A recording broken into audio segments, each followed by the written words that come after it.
If you want to understand DAS better, look at this video. It helped me a lot to understand it. I actually wanted to... I do want to understand how DAS works. If you want to get good at NES Tetris, there's this thing called DAS that you're supposed to master. Delayed Auto Shift. DAS is really just a fancy term for the auto-repeat behavior in Tetris. You can tap left or right to move one spot at a time, or you can hold left or right and the auto-repeat will move it more quickly for you. But auto-repeat has an initial delay. After the first bip, there's a quarter-second delay before the auto-repeat kicks in. Right. That's the delay in delayed auto shift. Here at level 0, where each piece takes 16 seconds to reach the bottom, the auto-repeat delay just isn't a big deal. But competition play starts at level 18 and frequently moves on to level 19, where the pieces take 0.6 seconds to reach the bottom.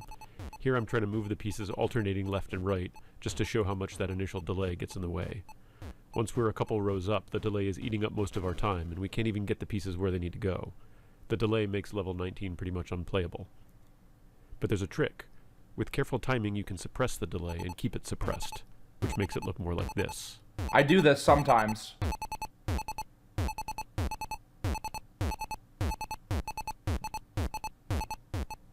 Listen to the difference. With the delay, each piece goes bip, bip, bip, bip, bip. Without the delay, each piece just goes bip, bip, bip, bip. And you can see how much higher you can stack if you get rid of the delay. This is what people mean when they refer to DAS, the technique.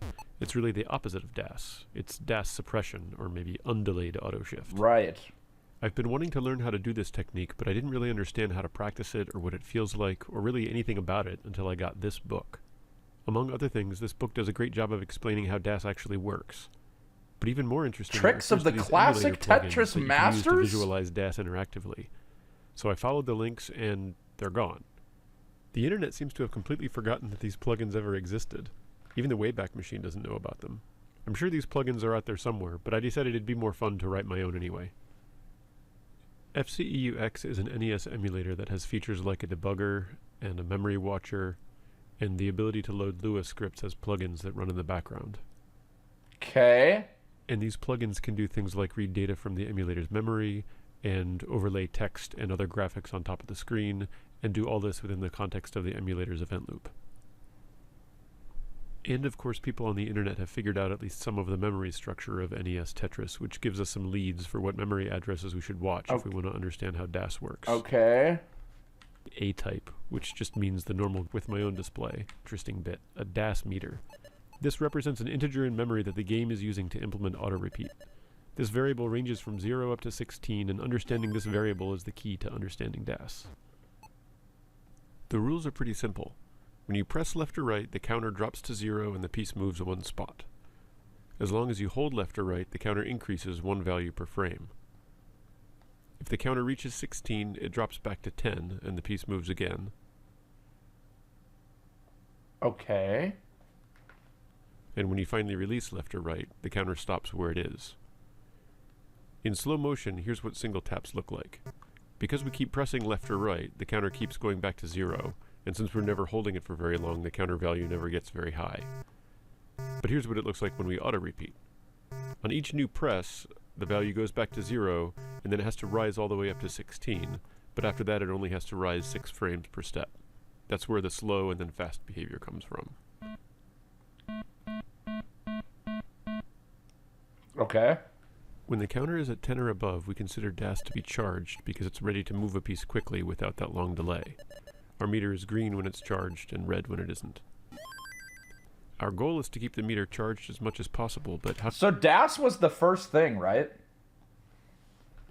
Robin Tetris? Hi, I'm the winner of CTWC DAS? Wait, really? Robin Tetris? So DAS was like the first evolution of the game, and then hyper tapping, and then rolling? Can we do that if every time we press left or right? Yeah, I'm trying to understand this shit. Well, there's a loophole. This video seems like it'll be really good. The entry to left or right, the meter drops to 0. Well, there's a loophole we haven't discussed yet. The entry delay. Entry delay is the brief moment between when one piece lands and the next one appears.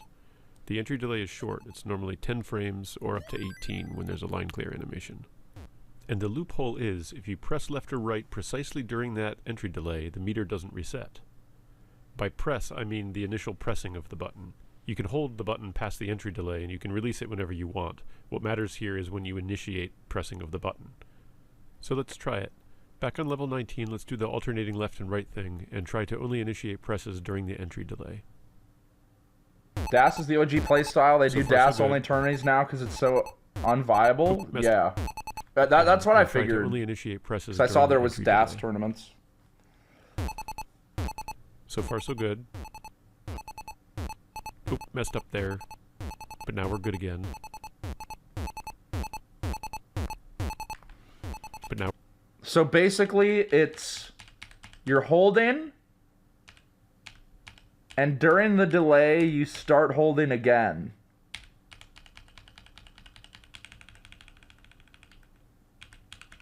How many frames is it? 1, 2, 3, 4, 5, 6, 7, 8, 10. So let's see that in slow motion. This time pay attention to the DAS meter, the entry delay indicator, and the D-pad display. As long as we initiate the press during the delay, the meter will stay charged.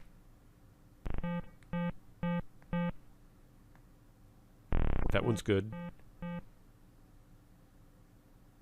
Good. Still good. But here we miss it, so the meter drops to 0. We call this losing DAS, or losing charge. Now I have the timing back, and we're good again. But if you stop holding, does it lose it too? Like, let's say during this wall shit, you stop holding. Like, if you want to place it in the middle, I don't understand how you keep DAS.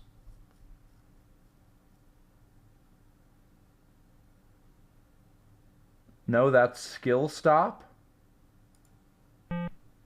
So this is all fine if you want to push all the way to one side or the other, but in Tetris, Oh, he's about to generally talk wanna put about it. pieces in specific spots. The beginner way is to just tap back and forth, correcting yourself until you find the place you want. But if we want to keep the meter charged, we have to press during the entry delay, hold until just the right moment, and then release. We have one shot at it. If we get it right, the meter will stay charged. But if we overshoot or undershoot, then we'll have to tap to correct, and then we've lost the charge. When you get this right, we call this a skill drop, and I'm not very good at them.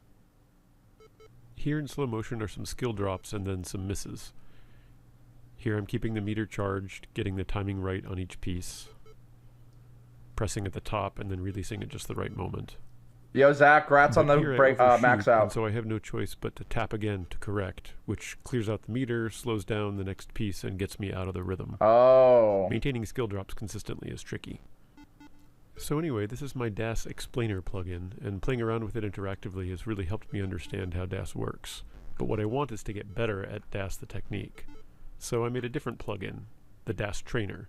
This is sort of a mini game or a meta game over Does Tetris Gym have a DAS trainer? laid on top of Tetris. First, it gives a very clear indicator every time you lose DAS charge. So your goal is to keep No, I'm gonna do runs today. Wow, I've already been streaming for 2 hours. Holy fuck. that red frame from ever appearing. Yeah, I'm doing runs As long today. as you keep charge, you'll never see it. Next, it keeps track for each piece whether or not the meter was charged for the entire drop of that piece. If so, the drop is good. All right, well, I get it. I'll fuck around with that when I play Tetris.